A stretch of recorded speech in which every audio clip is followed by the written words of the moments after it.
Hi everyone, and welcome back. Today's video is going to be a recipe on the much requested cinnamon bread.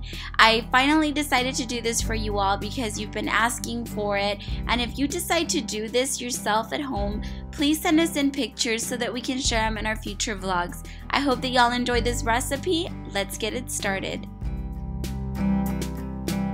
In my bowl, I have 1 cup of softened butter. I just leave the butter out so it gets soft. I don't put it in the microwave. And then you also want to take 2 cups of sugar. I use white sugar. Then I add 2 eggs.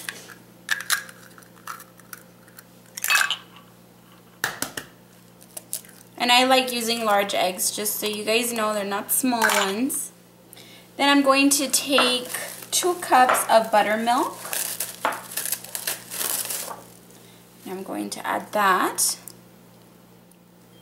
Then I'm going to add 1 teaspoon of salt and 2 teaspoons of baking soda. I'm going to take my mixer and whisk all of this up until nicely blended. I kind of start off slow most of the time so I don't get all this splatter. So I kind of just mix it together first, just like this, so I don't get too much splatter. I don't know what I was thinking.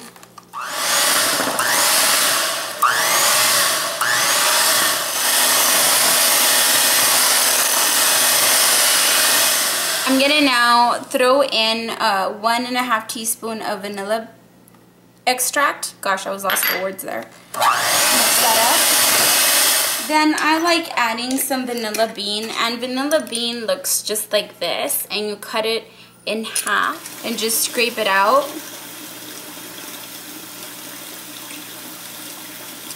And you will see the little black dots, that's the vanilla bean.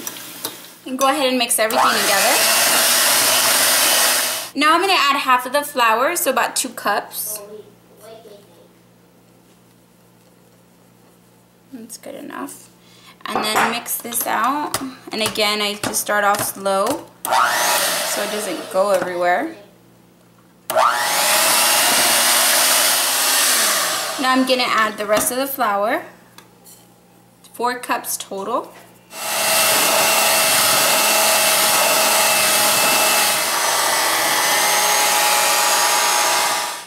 Now prior to filming, I prepared my cinnamon and sugar mixture. I put about half a cup of white sugar and about 2.5 teaspoons of cinnamon.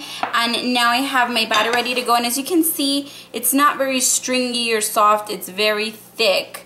So once you start with the blender, it's going to start going up on the blender and getting stuck. So you want to just stop it. And if you need to kind of get the sides, you just use your spatula to do that.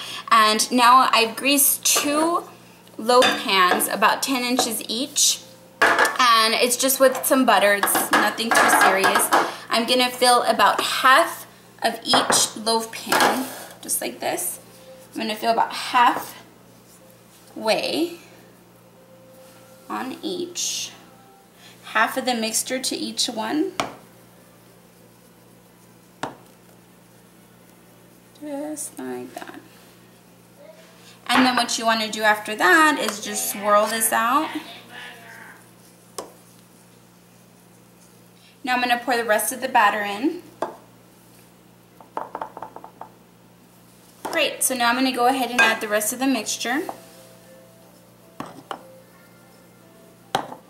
Great, now with my knife I'm going to swirl this as well.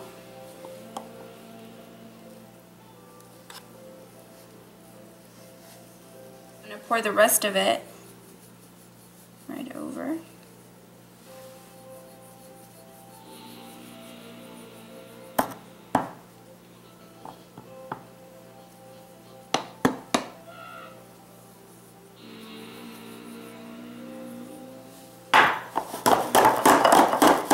Put them so it goes to the bottom. I'm going to preheat my oven at 350 degrees, and I'm going to leave this in there anywhere from 30 minutes to 50 minutes depending on your oven. So you can test them out and see if they're ready to go by putting a clean knife right through them, and if it comes out clean, then that means they're ready to go. So now that we have these babies in the oven, we're gonna go ahead and move on to making our topping.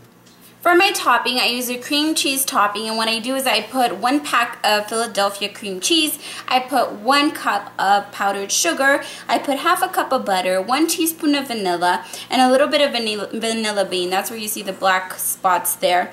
I just think it gives it a really good flavor. So again, I start off slow just because the powdered sugar can go everywhere, and I know it's a pain, but I hate having it everywhere. And I would probably finish this a lot quicker if I wasn't picking up after myself as I'm cooking. So I just mix it up a little bit, and once it's almost all there, then I go slow. Woo! So much for slow! The tea didn't go everywhere. That's the good thing. Mix it all up until it's smooth. Alright, so I already blended this until it was fluffy, and as you can see, it's very fluffy. It's not so stiff anymore. See this? And this is exactly the consistency that you want. I don't know if you can really appreciate it on camera, but we have the vanilla beans right in there, which is really nice touch. So good. It's not like your traditional just cream cheese and that's it. It gives a lot of character to the fact that it has those little vanilla beans in there.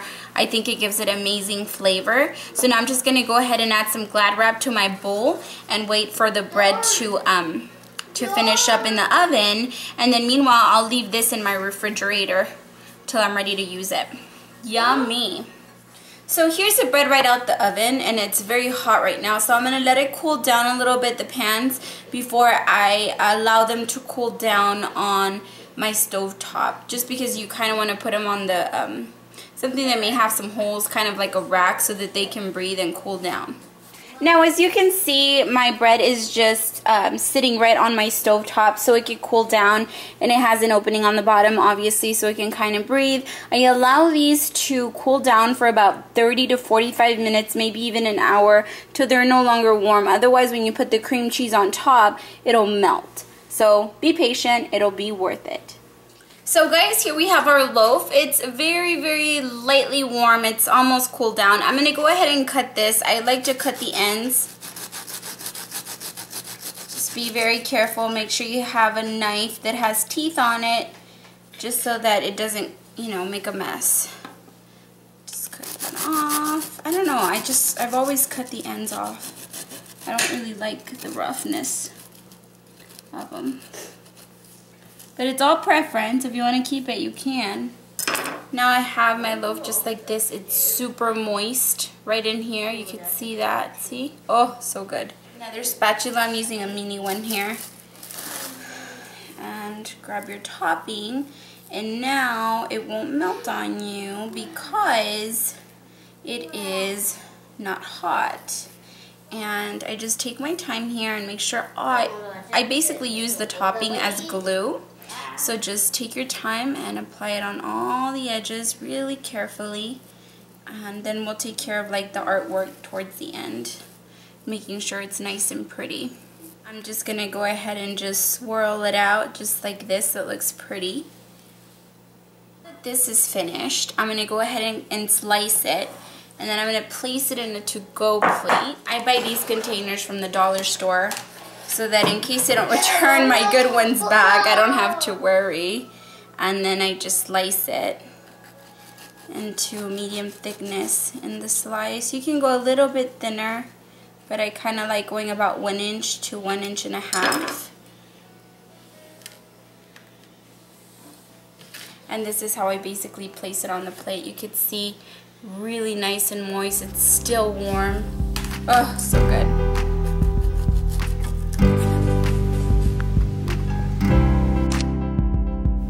So I'm just gonna slice it right here so you can kind of see how moist it is.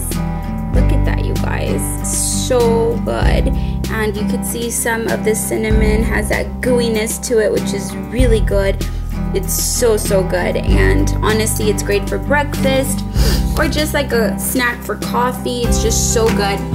Such a great family tradition. If you all give it a try, please post pictures on Instagram, share them with us so we can share them on our vlog. And thanks again for watching, and I'll see y'all soon.